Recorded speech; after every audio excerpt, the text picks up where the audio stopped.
बिस्मिल्लाहिर्रहमानिर्रहीम। अस्सलाम वालेकुम। मैं जुनैद शाह, आपको वेलकम टू ईडियो कमाल। आज सी लैंग्वेज की इस वीडियो में हम एल्स इफ की बात पढ़ने वाले हैं। एक बार फिर से इफ, लेकिन लॉजिकल फंक्शन के साथ। पहले मैंने रिलेशनल, कंडीशनल और अर्थमेटिक, और उसके पहले मैंने पढ़ा लिए हैं डिक्रीमेंट ऑपरेटर और इंक्रीमेंट ऑपरेटर। आज जो है लॉजिकल ऑपरेटर है, इसके बाद हमारा एक नया टॉपिक स्टार्ट होगा, ऑपरेटर्स खत्म हो जाएंगे। तो ये भी हम इफ़ कंडीशन के साथ ही इस्तेमाल करेंगे, इससे क्योंकि इससे अच्छा एग्जांपल होगा और इससे आपको फ़ायदा भी होगा कि इफ़ एक बार फिर से आपको रिपीट हो जाएगी और कंडीशंस भी आपको फिर से ज़्यादा समझ में आएंगी, और लॉजिकल ऑपरेटर्स हैं तो उनको भी हम यूज़ कर लेंगे। तो स्टार्ट करते हैं, आइए। तो यहाँ पर मैंने जैसे कि प्रोग्राम बना देता हूँ, एक प्रोग्राम बना लिया है और यहाँ पर हम एक वेरिएबल बनाएंगे जिसमें a = 10 कर देंगे। ठीक है, हम एक्सेस भी करवा सकते हैं स्कैनफ को यूज़ करके, वो भी कर सकते हैं, लेकिन यहाँ पर मैं एक सिंपल एग्जांपल देना चाहता हूँ ताकि हर कोई अच्छी तरीके से इस एग्जांपल को समझ सके और सी लैंग्वेज सीख सके। क्योंकि सी लैंग्वेज अगर आप कंप्यूटर में कुछ सीखना चाहते हो तो आप सीखें तो प्रोग्रामिंग लैंग्वेज सीखें, और अगर आप कोई भी प्रोग्रामिंग लैंग्वेज सीखना चाहते हैं तो सबसे पहले तो सी लैंग्वेज ज़रूरी है, क्योंकि बेसिक है ये। तो इंटीजर यहाँ पर एक मैंने ए बना लिया है जिसमें वैल्यू 10 है। अब इसको यूज़ करते हैं इफ़। अब यहाँ पर कंडीशन लगाऊंगा a = 10। ठीक है, मैंने कंडीशन लगा दी और इसका स्कोप स्टार्ट करूंगा। उसमें एक मैसेज होगा कि मैं सिंपली एक मैसेज दे देता हूँ, यूर कंडीशन, क्योंकि मैंने कंडीशन लगाई है, इज ट्रू। ठीक है, तो अगर मेरी कंडीशन ट्रू होगी तो वो ट्रू ही मुझे बताएगा। उसके बाद एल्स है, तो एल्स को यूज़ करेंगे। अब यहाँ पे इसको मैं इसका स्कोप स्टार्ट नहीं करता हूँ, आप चाहे तो कर सकते हैं या चाहे तो नहीं भी कर सकते हैं, कहीं पर ज़रूरत पड़ती है कहीं पर नहीं पड़ती। उसके बाद मैं कहता हूँ your condition is not true, तो मैंने यहाँ पर इज नॉट ट्रू कर दिया। ठीक है, यहाँ पर इसको ठीक, तो मेरी कंडीशन यहाँ पर ट्रू नहीं होगी। इसको कंपाइल एंड रन करके देखते हैं कि रिजल्ट हमारा क्या आता है।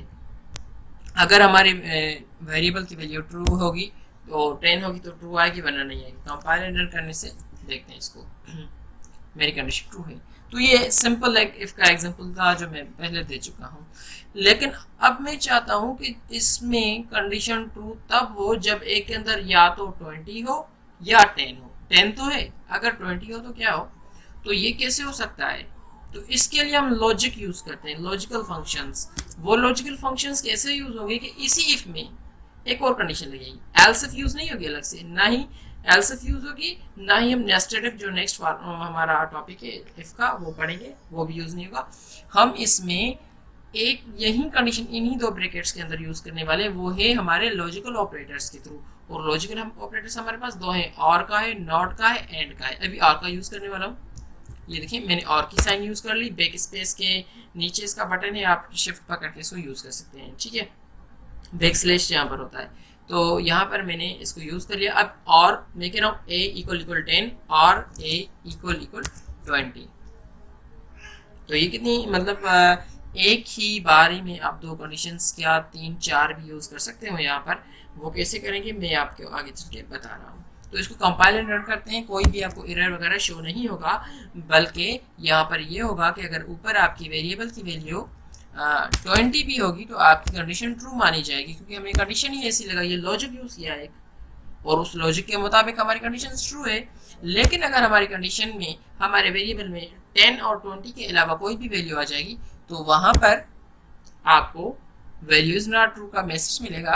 और इसको हम कुछ अच्छे तरीके से ऐसे यूज करेंगे कि अब मैं इसको एक्सेस करने वाला हूँ।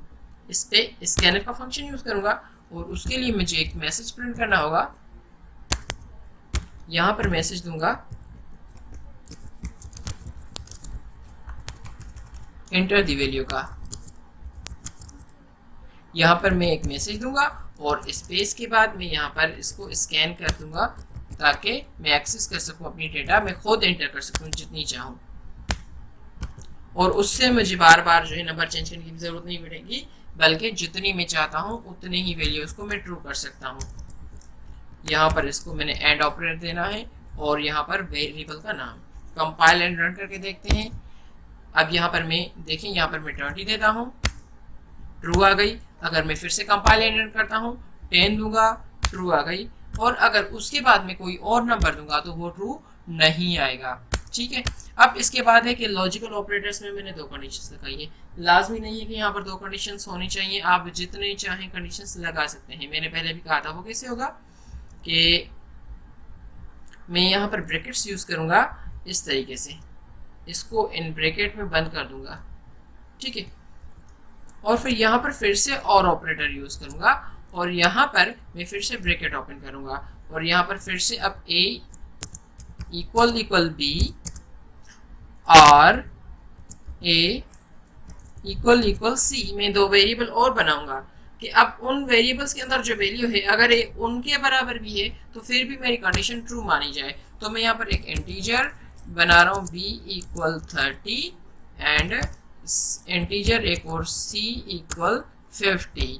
अगर मेरे वेरिएबल्स के अंदर ये 2 वैल्यू भी आ जाएं फिर भी मेरी कंडीशन ट्रू मानी जाए। सबसे पहले इसे कंपाइल एंड रन करते हैं, पता चल जाएगा कि हमारा वैल्यू क्या है। अब मेरे एक वेरिएबल में जो है मैंने 30 रखी है, दूसरे में 50। पहले 30 देकर देखता हूँ कि यहाँ पर क्या होता है, यूर कंडीशन इज ट्रू, क्योंकि मैंने कंडीशन क्या लगाई थी कि मेरे वेरिएबल में अगर वो वैल्यू आ जाए जो कि ट्रू बी के अंदर है यानी कि 30, फिर भी मेरी कंडीशन ट्रू हो जाए।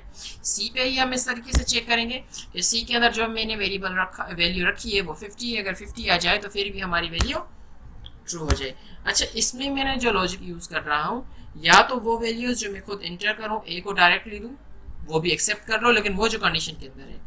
दूसरा लॉजिक मैंने बी और सी का जो यूज़ किया है वो ये यूज़ किया है, जो मेरे पास अवेलेबल वैल्यूज़ हैं अगर वो भी आ जाएं तो वो भी इसमें कंडीशन ट्रू मानी जाए, लेकिन इन कंडीशंस के बाहर जो वैल्यूज़ आ जाएं तो उनको एक्सेप्ट ना करे कंप्यूटर, उनको फॉल्स कर दें। तो ये था लॉजिकल फंक्शन में से पहला हमारा ऑपरेटर जो था और ऑपरेटर। आई होप कि ये आपको समझ में आया होगा। इस पे आप प्रैक्टिस करें, ग्रिप करें और आप इसको सिर्फ इफ़ के साथ इस्तेमाल ना करें, एल्स इफ के साथ इस्तेमाल करें ताकि और अच्छे तरीके से आपको समझ में आए। मैंने यहाँ पर 4 कंडीशंस लगाई हैं, आप 4 की 8 करें, 12 करें ताकि इजीली आप समझ सकें इसको। आप आहिस्ता आहिस्ता प्रैक्टिस करते जाएँ और उस पर कंडीशंस का इजाफा करते जाएँ ताकि ये आपके जहन में इसका जो कॉन्सेप्ट है इस लॉजिकल फंक्शन का लॉजिक ही बैठ जाए, तो फिर कोई टेंशन नहीं होगी। पूरी ज़िंदगी आप इसको अगर एक बार प्रैक्टिस अच्छी तरह से कर ली तो भूलना नामुमकिन हो जाएगा। फिर भी नामुमकिन तो नहीं होगा, मतलब मुश्किल हो जाएगा, वक्त के साथ प्रैक्टिस होनी चाहिए। तो आई होप कि आपको ये समझ में आएगा। मुझे दीजिए इजाज़त, अल्लाह हाफ़िज़।